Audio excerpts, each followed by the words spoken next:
Hvala gospođi Mitić. Sada predlažem da čujemo i našu drugu večerašnju gošću, Jasminu Radovanović, glumicu iz Sokobanje. Izvolite. Dobroveče želim, ponosni građani Knjaževca. Jeste li mi dobro? Hoćete li biti bolje? Naravno. Ja sam Jasmina Radovanović, po zanimanju sam diplomirani glumac, iza sebe imam i Filološki fakultet. Bavim se pozorištem za decu. Bila sam na protestu pre 2 nedelje i jako mi se dopala atmosfera koju sam videla ovde i bravo za vas, Knjaževčani. Divila sam se uvek vašoj istoriji, vašoj gimnaziji, vašoj jedinstvenoj izložbi koju imate u muzeju, samo vi i niko drugi u svetu, i naravno onom časnom, ponositom Gurgusovcu, tako? Ne grešim, Gurgusovcu. Sad to je prošlost, dragi moji. A ja vas pitam, šta imate u sadašnjosti? Ima li sadašnjosti? Pa nema. A kako će biti budućnosti ako sadašnjosti nema? Ovde smo da bi svojoj deci u Srbiji obezbedili budućnost.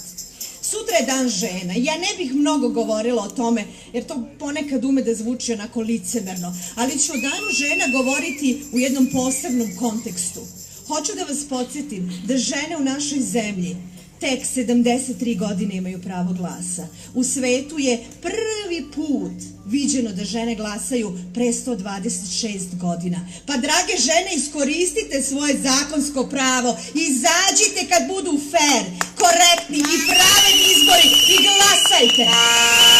Ako ste stup porodice, budite one koje će živote svojih porodica držati u sopstvenim rukama. Pokrenite se, jer se to od žena, majki očekuje. Bile domaćice ili šta drugo, vi ste žene, stubovi svojih porodica. O ženama govorim i u drugom kontekstu.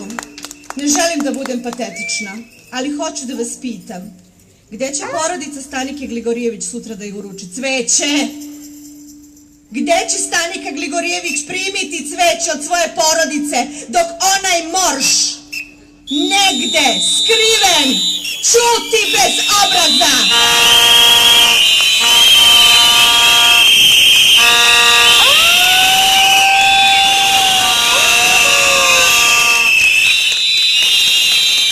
Prošlog petka sam izgovorila jednu rečenicu i baš je onako upečatljiva, pa ću je ponoviti večeras.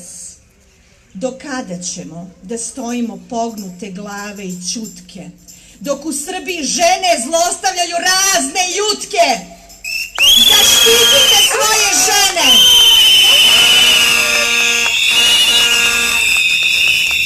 Nije jutka jedini, postoji i ona iz Bora. Postoje i drugi, a ja vas molim, bez obzira na mentalitet kome pripadamo, molim vas za dodatnu emancipaciju. Pitajte svoju ženu, svoju sestru, svoju devojku, svoju majku kako joj je. Osnažite je. Ne dozvolite da je iko ikada zlostavlja. Ženama poručujem, vi koje me sada gledate i slušate bilo gde da ste, ako imate problem, javite se bilo kome od nas. To mora da izađe na videlo, jer ćemo jedino tako urušiti ovaj njegov nakaradni sistem.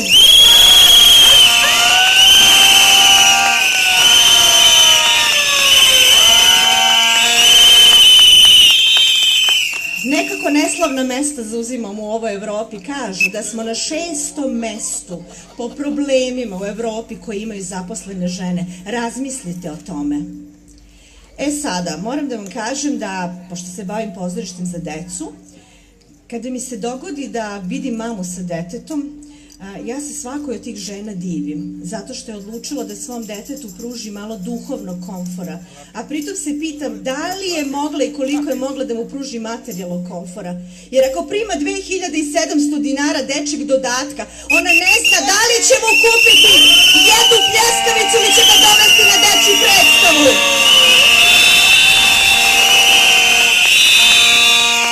I da ne pominjem porodiljska neprimanja, neplaćanja, prinadležnosti, da ne pominjem materinske dodatke, da ne pominjem probleme nestalih beba.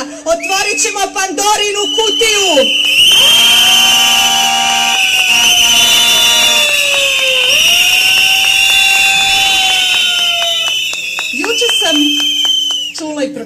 podatak da u Srbiji 115.000 dece živi u apsolutnoj bedi.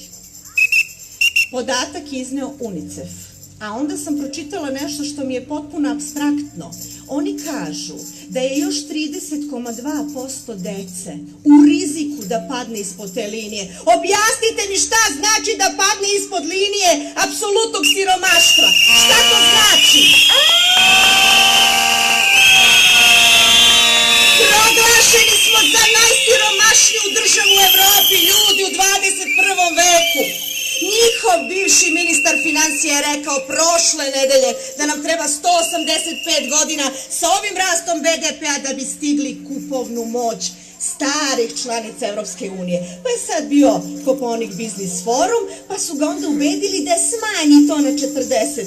Pa neka je i 2, i 5, i 10 godina, mnogo je ljudi, prođe nam život.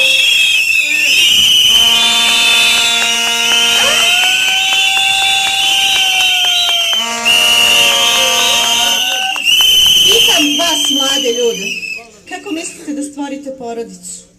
Lako je živjeti kod mame i tate dok studirate, dok radite nešto, ali kad treba da se odvažite, da se oženite, da se udate, da dobijete decu, kako onda? Kad živite sa 35-40 hiljada kojih ima, a znam da većina u Srbiji živi sa 25 do 30 hiljada. Nama govore da smo strani plaćenici. Ljudi, nismo mi strani plaćenici. Niko od nas dinar ne dobija za ovo što radimo.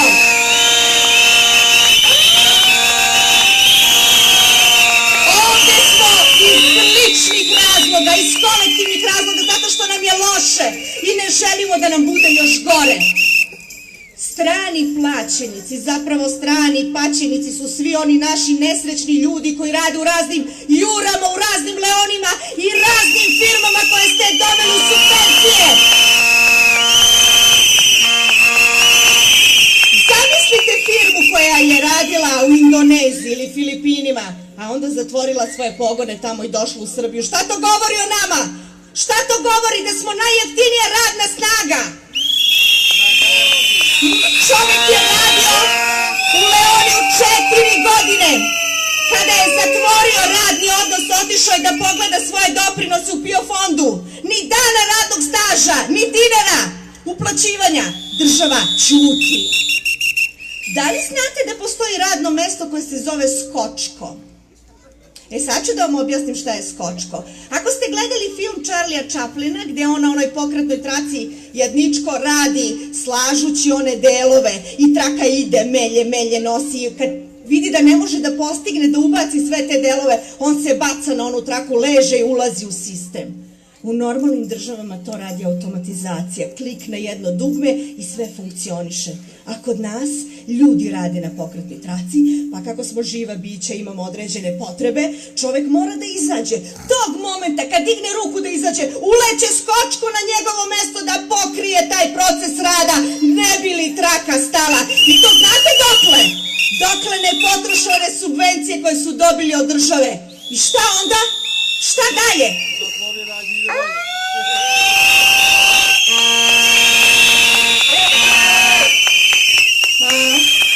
Postoji jedan gospodin koji se preziva Trifunović, izuzetno ga poštujem i uvažavam.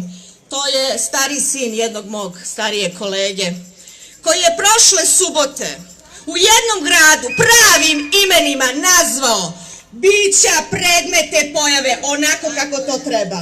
Ja sam jedna pristojna osoba i meni ne priliči kao dami da tako nešto izgovorim, ali sam apsolutno saglasna sa svim što je rekao, jer njima treba reći ono što je istina.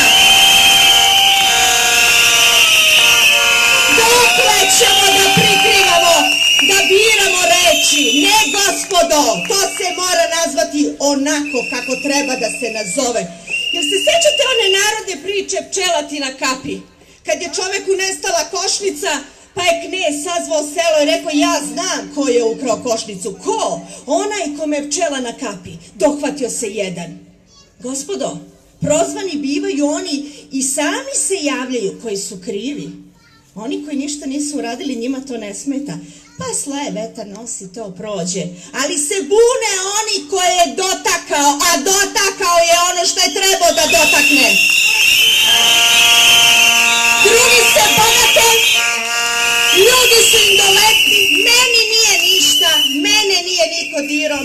nije niko zlostavljao. Ćuti da ne kvariš, može da bude gore. Pa neću da ćutim. 2/3 života mi je prošlo pod njihovom vlašću.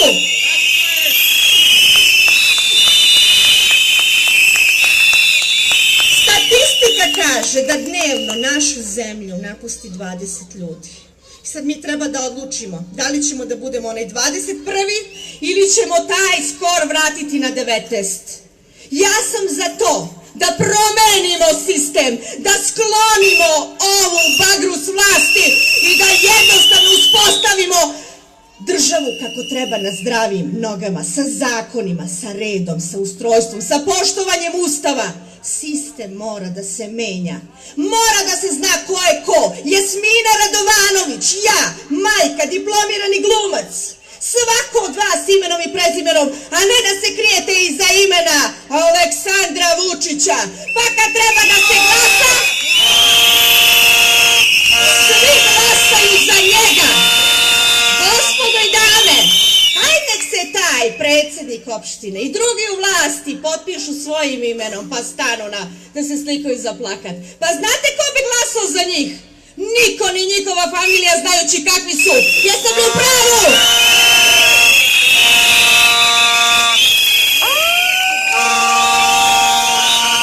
Jutro sam slušala čuvenog reditelja Gorana Markovića koji je rekao da nam je ovo poslednja šansa.